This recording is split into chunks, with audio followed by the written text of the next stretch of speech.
Welcome to another episode of Davinci Resolve tips and tricks. Today it's all about contrast, so let's dive in. I've got this image here and grayscale ramp to the side to exemplify. Let me get the waveform up. To the left we're seeing the steps of black to white, and on the right hand side the rest of the image as it is.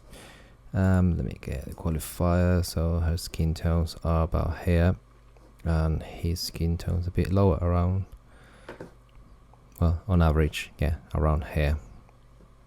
So here and here.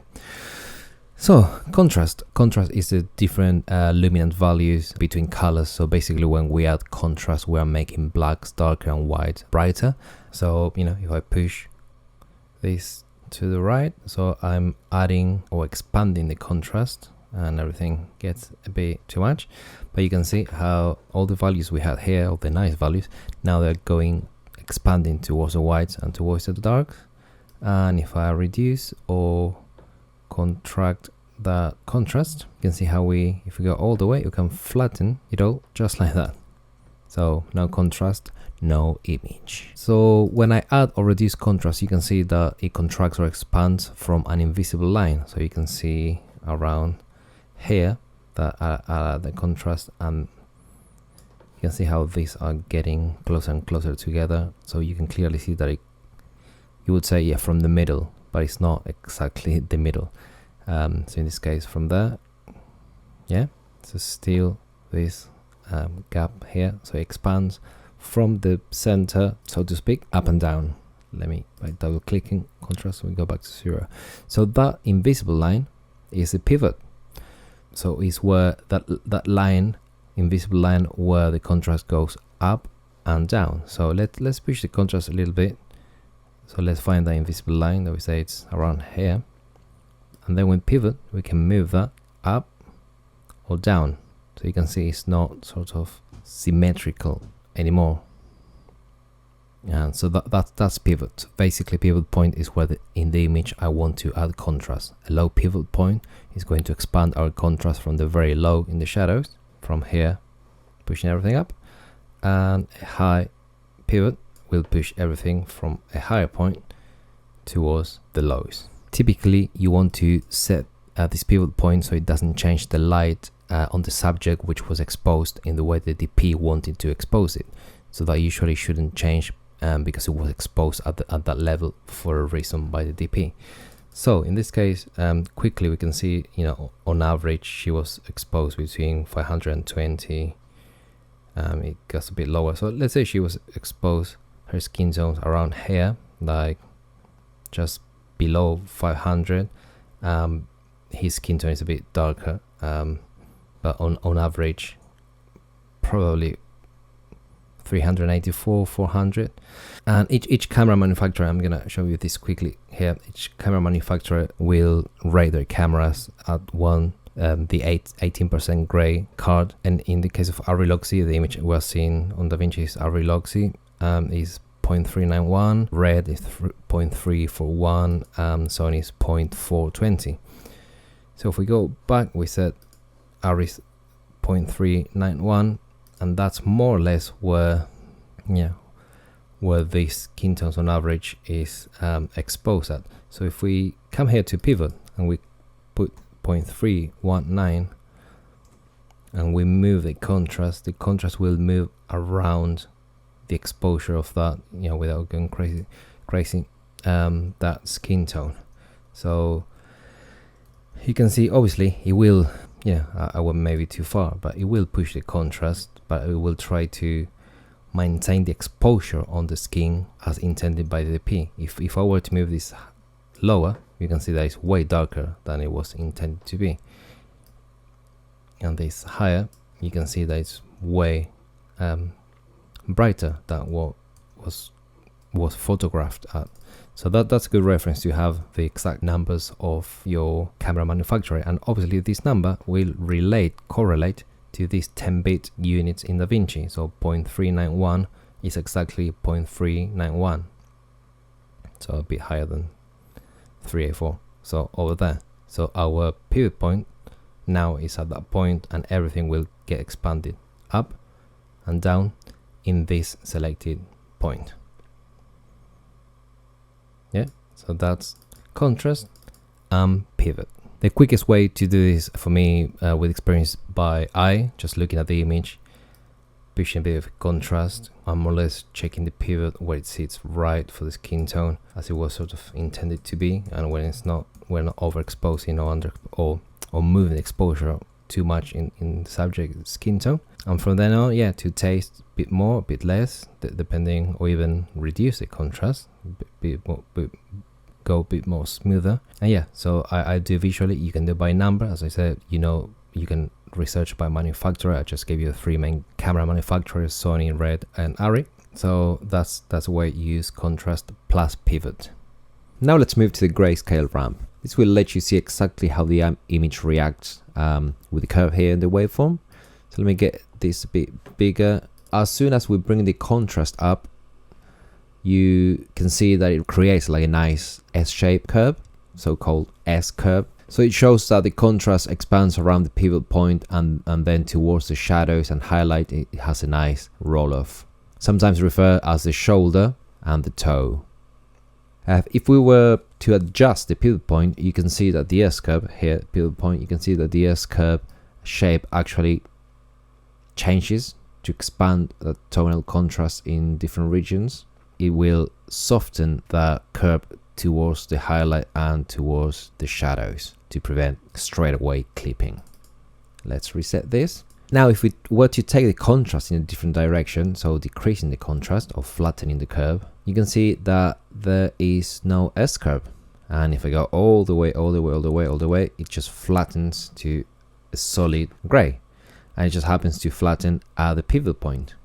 And if we were to move the pivot point, we're just moving where the curve gets flattened towards the highlights and towards the darks. So in this way, the pivot acts like an offset wheel, increasing the total amount of the range up or down.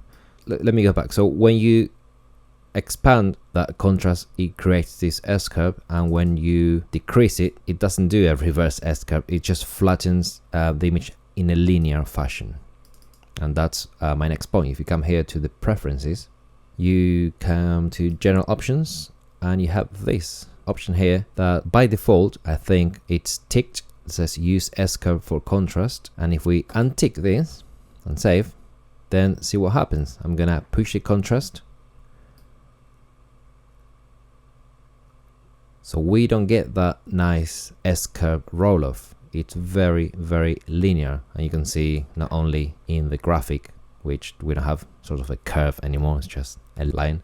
And here in the graphic, you know, this is sort of now our usable contrast, and it goes straight to white.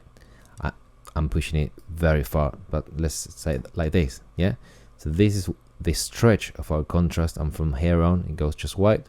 And from here on, it goes just completely dark. So this clips, obviously, the blacks and the whites very, very, yeah, quickly and straight away. And if we go in the opposite way, it's exactly the same as before, as using the S-curve. Let me show you this. So if I go S-curve, nothing changes. Let me disable S-curve. And if I come here linear way, and if I enable S-curve, boop, it just creates that roll-off instantaneously. Let me disable it. It clips highs and lows at those values.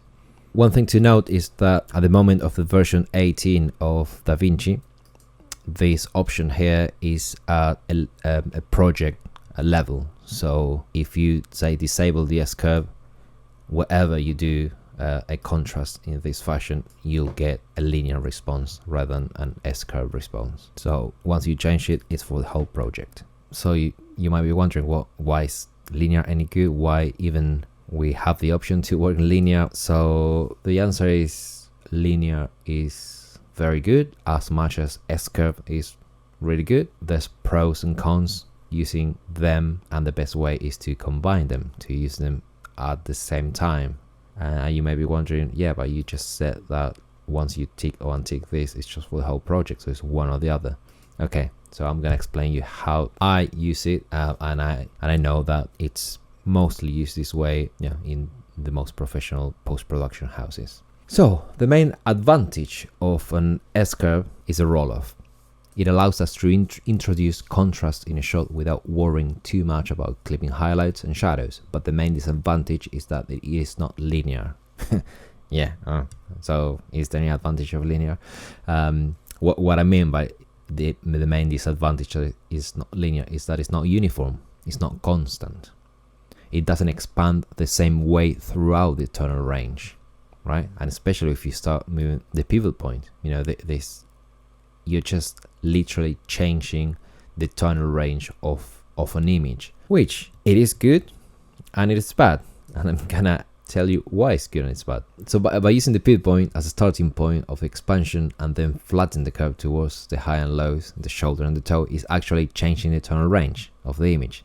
And that is something you fundamentally, from shot to shot, you don't want to do because you're actually moving the tonal range of what the DP, you know, the ratios, the contrast ratios of what the DP like shot the film or video, what, you know, the ratios he or she, sorry, or them had in their mind. You're just moving that, you're changing that. So more often than not, you don't want to modify what it's been planned by weeks and months by a DP from a shot to shot basis, and you want to keep that consistent, uniform and linear. Yeah, so linear, let me go back to linear. Linear expands and contracts uniformly. So to speak, the high, mids and lows receive the exact same amount of contrast. There's no roll-off change where we'll at the highs, mid highs and lows and low mids will start changing that tonal range.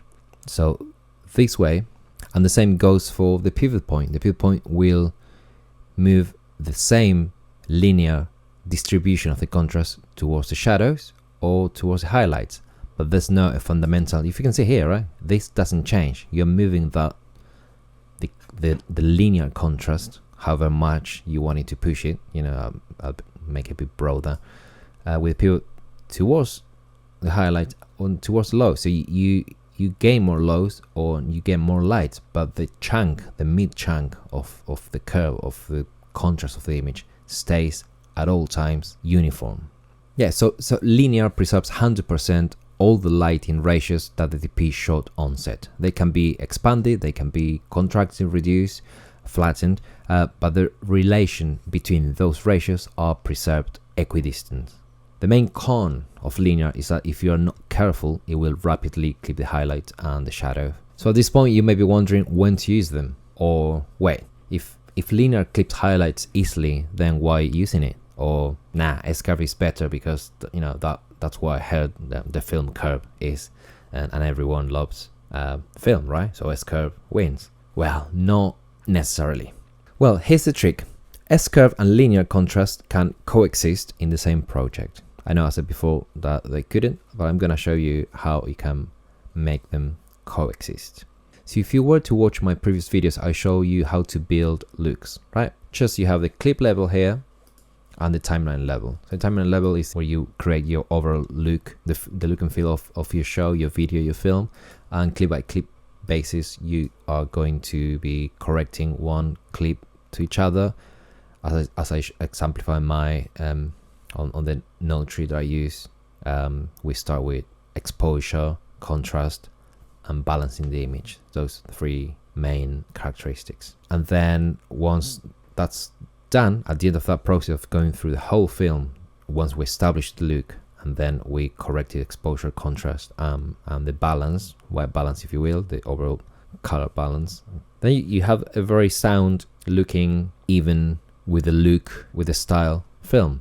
Up to there, I think you can press export and everyone's gonna be happy.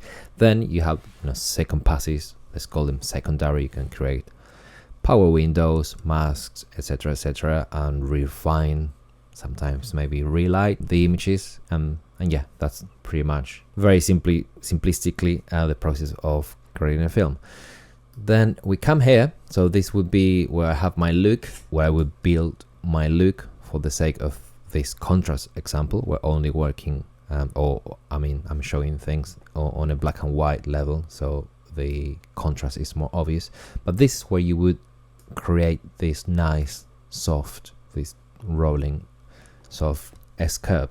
I created this S-curve literally manually. Yeah, so if you come here and edit spline, you can fundamentally creating the S-curve, and I'm lifting a little bit of the shadows and the highlights and the shadows, so that, you know, we're getting those quite quickly to be super crunchy, which by any means is not bad if you after that look.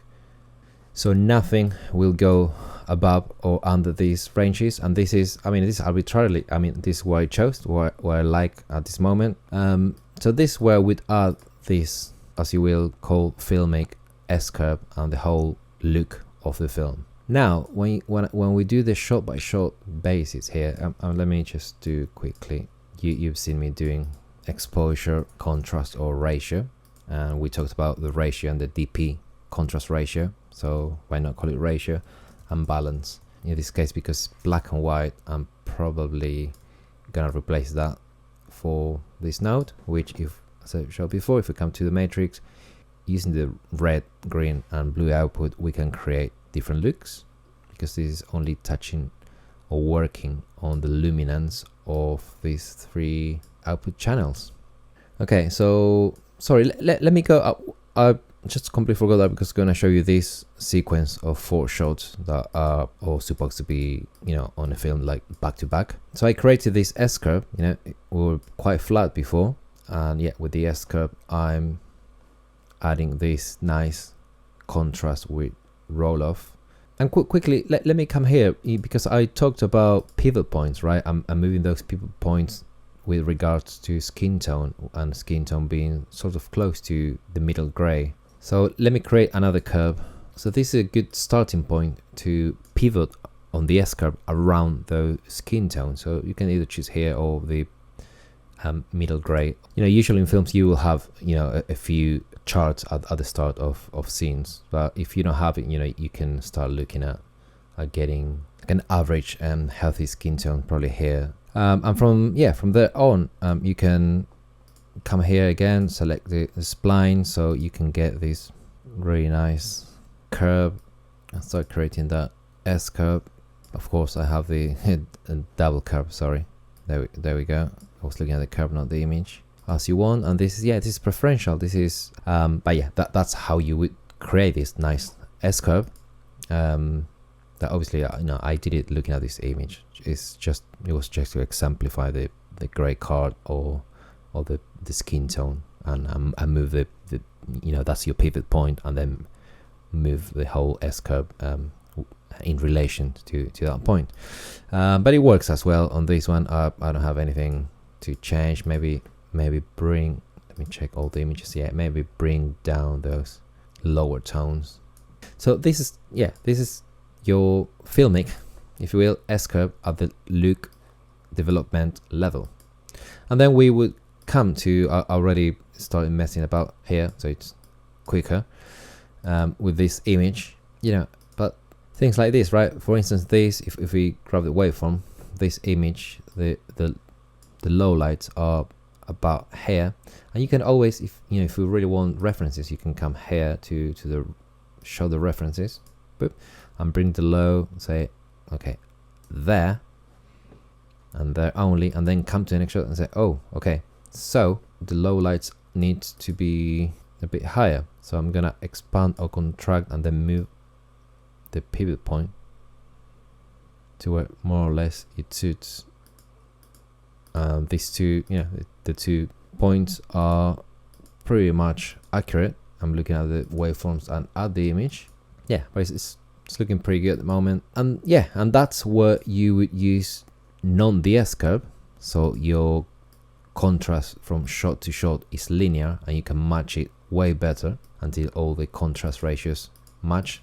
I'm doing this matching in a linear fashion. That's way easier to match the contrast without changing the tonal range. So I'm gonna reiterate, so if you were to use the S-curve to try to match shots, then you're changing its original tonal range, and it will be very hard to match just with the contrast. Then you'll have to use, you know, just go into lift gamma gain and start manipulating those wheels, you will get to the same result. You can do anything you want to do. But obviously, if we are only messing about with contrast and a bit of pivot, this will be quicker. And especially if you have a panel, you have two knobs to manipulate rather than just going lift gamma gain and sometimes even offset, 3 to 4 wheels to achieve the same desired contrast, just because you're not working on a linear way. So that all being said, we're using the linear contrast to match shots uniformly and the nice roll-off of the S-curve for the overall contrast of your show, film or video. Let me recap. So you have two ways. By default, Davinci comes with the S-curve, so it's great. So you can use the S-curve, the contrast and pivot here to create the overall arching contrast of your film, and then you would use gain and offset to match the contrast of the shots of your scene back to back. Or the way I use it, and I know many post houses use it, just use a linear way of matching shots at a clip level and then manipulate the curve manually on the curve custom until your heart's content to designing this S-curve.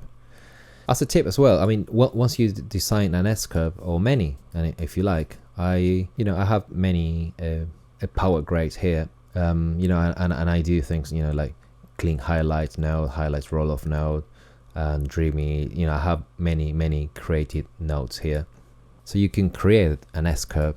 Come here, grab a steel, call it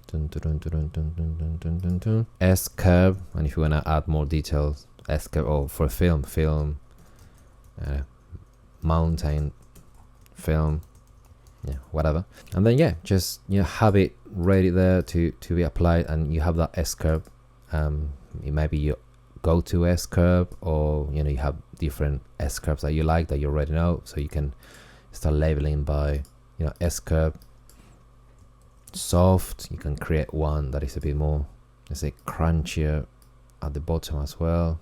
Grab another steel and you call this S-curve hard, etc. You can label whatever you want. We have soft, and you can play them and see how they react to your film, and there you go. You don't have to draw one every time. Once you spend that time creating different S-curves. I use this a lot from Ari. There's another one from Red. I'm not sure Sony has one, but I use this a lot because these are well shot to different skin tones. The color chart, the gray chart here, so it's this very it's a nice image, very well captured and lit to be able to create these looks. So when you start creating the look of your film, just grab those hero shots of your film. In this case, this whole pretty much the same, but this is the sharper one with the deeper focus. Start applying and creating different curves and see how everything works until it works for the main shots of all your scenes, and from then on, if everyone's happy, that's the look of your film. And then it's just a matter of balancing clip by clip, and then more relighting, some power masks, secondaries, qualifiers if you have to, etc. Okay, so that's how I use contrast. That's how I learned to use contrast. That's how I've seen many professional post houses use contrast. People like Walter Volpato, just to name a few one. Take it or leave it. That is my take. So hope you liked it, and until next time, bye.